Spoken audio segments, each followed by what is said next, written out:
Imagine being able to travel for twice as long on the same budget. Sounds impossible, right? Well, it's not. Today, I'm going to share my best strategies for extending your travel time while actually spending less money. These are techniques that I've used to travel for months on a budget that would normally only last a few weeks. The key is to think strategically about your spending and to make intentional choices that prioritize travel time over material possessions. So, if you want to maximize your travel time and make your money go further, you're in the right place. The first and most important strategy is to slow down. This might sound counterintuitive, but moving slowly is one of the best ways to save money while traveling. When you move slowly, you spend less money on transportation. Instead of flying from city to city, you can take buses and trains, which are much cheaper. You also have time to find the best deals on accommodation and food. When you're rushing from place to place, you're more likely to book expensive last-minute accommodation and eat at touristy restaurants. But when you slow down and spend more time in each place, you can find better deals. I once spent a month in a small village in Vietnam, and it was one of the cheapest months of travel I've ever had. I rented a room in a local's house for just $5 a night, and I ate at local restaurants where meals cost less than $1. Because I was staying in one place for a long time, I was able to negotiate a lower price for the room, and the restaurant owners started giving me discounts because I was a regular customer. If I had been rushing from city to city, I never would have had these opportunities.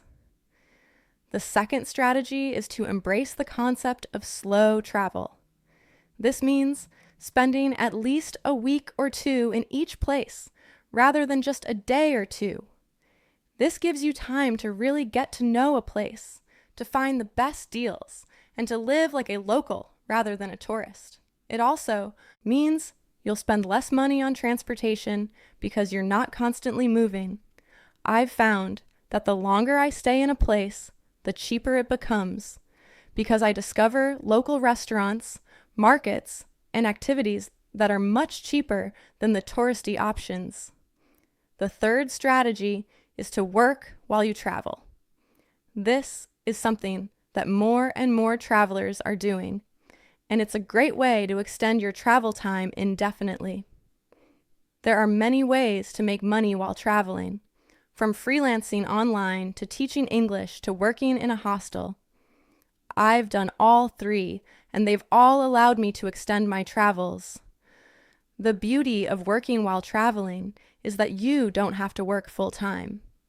Even a few hours of work per week can generate enough income to cover your basic expenses and allow you to travel indefinitely. The fourth strategy is to travel to cheaper destinations. This is obvious, but it's worth mentioning. If you're traveling on a budget, you'll be able to travel much longer if you choose cheaper destinations. Southeast Asia, South America, and Eastern Europe are all much cheaper than Western Europe or North America.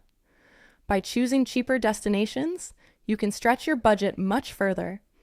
I can travel for a month in Southeast Asia on the same budget that would only last a week in Western Europe. The fifth strategy is to take advantage of free and cheap activities. As I've mentioned in previous videos, there are countless free and cheap activities you can do while traveling. By focusing on these activities rather than expensive tours and attractions, you can save a lot of money. I've had some of my most memorable travel experiences doing free activities like hiking, visiting local markets, and exploring neighborhoods on foot. The sixth strategy is to cook your own meals.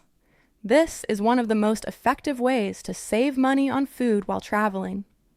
By cooking your own meals, you can save 50 to 75% on your food budget. I always try to book accommodation with a kitchen, and I spend time shopping at local markets and cooking my own meals. It's not only cheaper, but it's also a great way to experience the local food culture. The seventh strategy is to travel with others.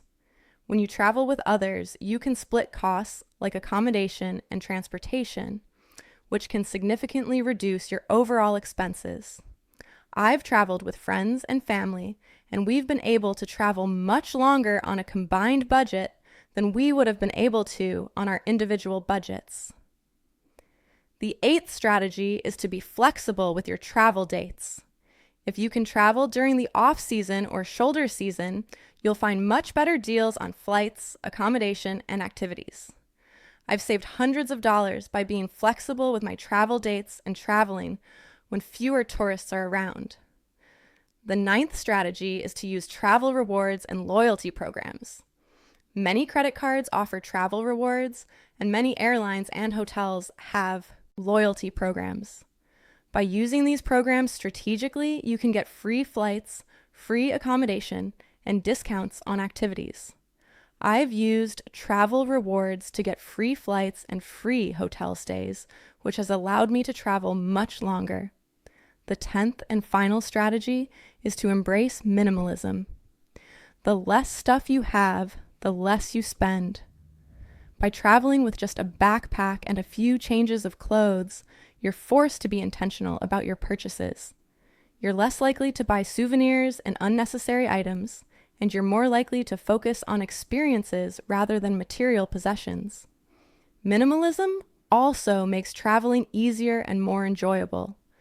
You don't have to worry about keeping track of a lot of belongings, and you can move around more freely. I've found that traveling light has not only saved me money, but it's also made my travel experience more enjoyable and stress-free. By implementing these strategies, you can travel much longer on the same budget. It's not about sacrificing quality or comfort. It's about making smart choices and prioritizing travel time over material possessions. The key is to find a balance that works for you. You don't have to implement all of these strategies at once. Start with 1 or 2 that resonate with you, and then gradually add more as you become more comfortable with the budget travel lifestyle. Remember that budget travel is a journey, not a destination. It's about learning, growing, and discovering who you are along the way. It's about connecting with people from different cultures and backgrounds and gaining a deeper understanding of the world. And most importantly, it's about creating memories and experiences that will last a lifetime. These are the things that truly matter in life, and they're priceless. I hope this video has given you some practical strategies for extending your travel time while spending less. What's your best tip for traveling longer on a budget? I'd love to hear your thoughts in the comments below. And if you found this video helpful, don't forget to give it a thumbs up and subscribe to Travel with Mila for more budget travel tips and inspiration. Until next time, happy travels. Let's break down the concept of slow travel a bit more. It's not just about saving money, it's about having a more meaningful travel experience. When you're rushing from place to place, you're just scratching the surface. You're seeing the sights, but you're not really experiencing the culture. But when you slow down and spend more time in each place, you have the opportunity to connect with the local community, to learn about their way of life, and to gain a deeper understanding of the place you're visiting. You can take a language class, volunteer for a local organization, or just spend time hanging out in a local cafe and talking to people. These are the experiences that will stay with you long after you've returned home. And when it comes to working while you travel, there are so many options available.